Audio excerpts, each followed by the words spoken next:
30년 무패 신화, 조선을 세운 전쟁의 신 이성계. 30년 동안 단 한 번도 진 적이 없는 장수가 있었어요.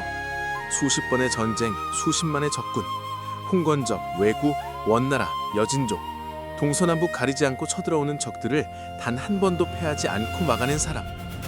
근데 이 사람이 어떻게 됐냐면요, 결국 자기가 목숨 바쳐 지킨 나라를 뒤엎고 새 왕조를 세워버렸어요. 오늘 이야기할 사람은 태조 이성계예요. 교과서에서 조선을 세운 사람으로만 알고 계신 분들 많으시죠? 근데 오늘은 그 전에 있었던 이야기, 전쟁의 신이라고 불러도 손색 없는 장수 이성계의 진짜 이야기를 해볼게요. 이성계는 1335년 함경도 영흥에서 태어났어요. 집안 자체가 고려의 북방을 수호하는 무장 가문이었어요. 그러니까 태어날 때부터 칼과 활이 가까이 있었던 거예요. 어릴 때부터 활쏘기와 무예에 남달랐어요. 특히 궁술은 당대의 가히 신기에 가까운 솜씨라는 평가를 받았을 정도예요. 그냥 잘 쏘는 게 아니라 전투 중에 움직이는 적장을 정확히 맞추는 수준이었어요. 이건 이따가 실제 전투에서 확인하실 수 있어요. 그리고 이성계한테는 가별초라는 정예 사병 집단이 있었어요. 수십 년간 자신과 함께 전장을 누빈 최정예 부대예요. 이 가별초와 함께 이성계는 말 그대로 전국을 누볐어요. 이성계의 이름이 처음 전국에 울려 퍼진 건 1361년이에요. 홍건적 20만 대군이 고려를 침공해서 수도 개경이 함락됐어요. 왕이 피난을 가야 할 정도로 나라가 완전히 흔들린 거예요. 이 상황에서 이성계가 나섰어요. 병력인 단 2,000명이었어요. 20만 대 2,000, 숫자만 보면 말이 안 되죠? 근데 이성계는 이 2,000명을 이끌고 개경 탈환에 성공했어요. 그걸 또 가장 먼저 성에 입성했어요. 그리고 홍건적 두목의 목을 직접 베었어요. 2,000으로 20만을 막아낸 게 아니에요.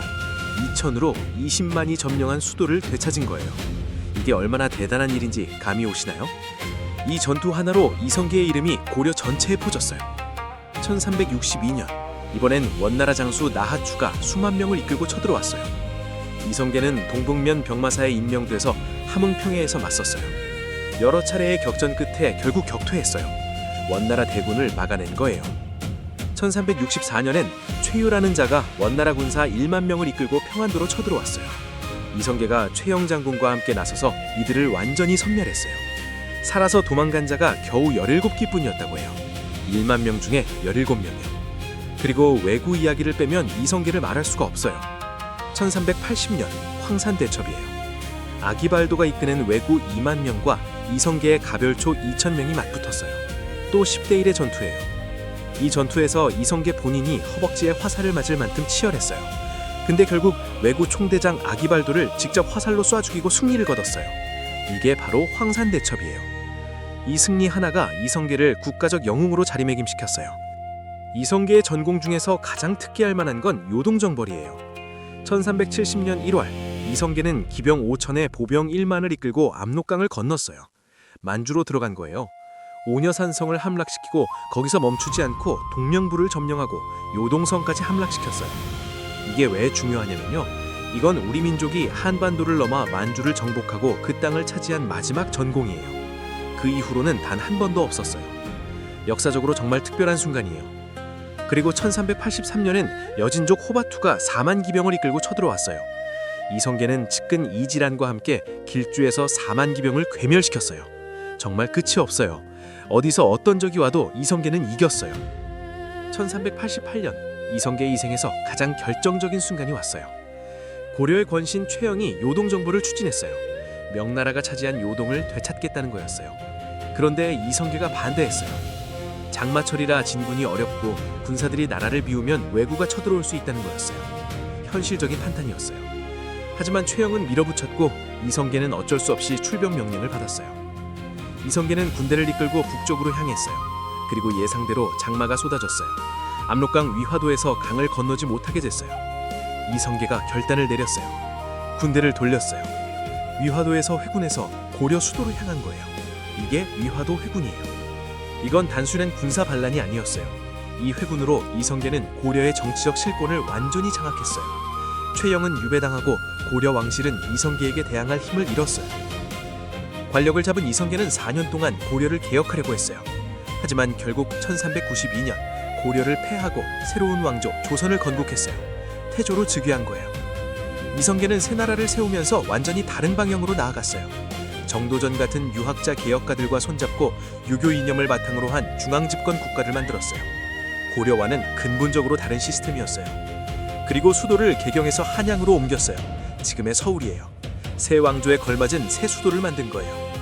군사적으로도 무패였지만 나라를 설계하는 능력도 뛰어났어요. 이성계는 단순한 무장이 아니었어요. 그런데 이성계의 말년은 안타까웠어요. 아들들 사이의 권력 다툼이 문제였어요. 특히 다섯째 아들 이방원의 야망이 갈등의 핵심이었어요. 1398년 이방원이 1차 왕자의 난을 일으켰어요. 이성계가 총애하던 막내 이방석과 정두전이 죽임을 당했어요. 이성계는 큰 충격을 받았어요. 결국 왕위에서 물러나야 했어요. 자기가 세운 나라에서 자기 손으로 추방당한 거예요. 이성계는 고향 함흥으로 내려갔어요. 함흥차사라는 말 들어보셨죠? 이방원이 아버지를 달래려고 사신을 보냈는데 이성계가 사신들을 돌려보내지 않거나 죽였다는 이야기에서 나온 말이에요. 그만큼 이성계의 분노와 상처가 깊었던 거예요. 1808년 이성계는 73세로 세상을 떠났어요. 이성계를 한 문장으로 어떻게 정리할 수 있을까요? 30년 무패, 홍건적 20만을 2,000명으로 막고 원나라 대군을 격퇴하고 왜구 2만을 2,000명으로 이기고 만주까지 진출했어요. 단순히 싸움만 잘한 게 아니에요. 정치적 판단력도 있었고 새 나라를 설계하는 능력도 뛰어났어요. 이성계는 단순한 무장이 아니었어요.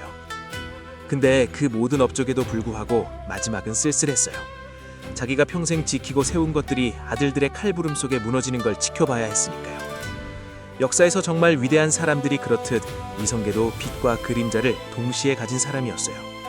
오늘 이야기 어떠셨나요?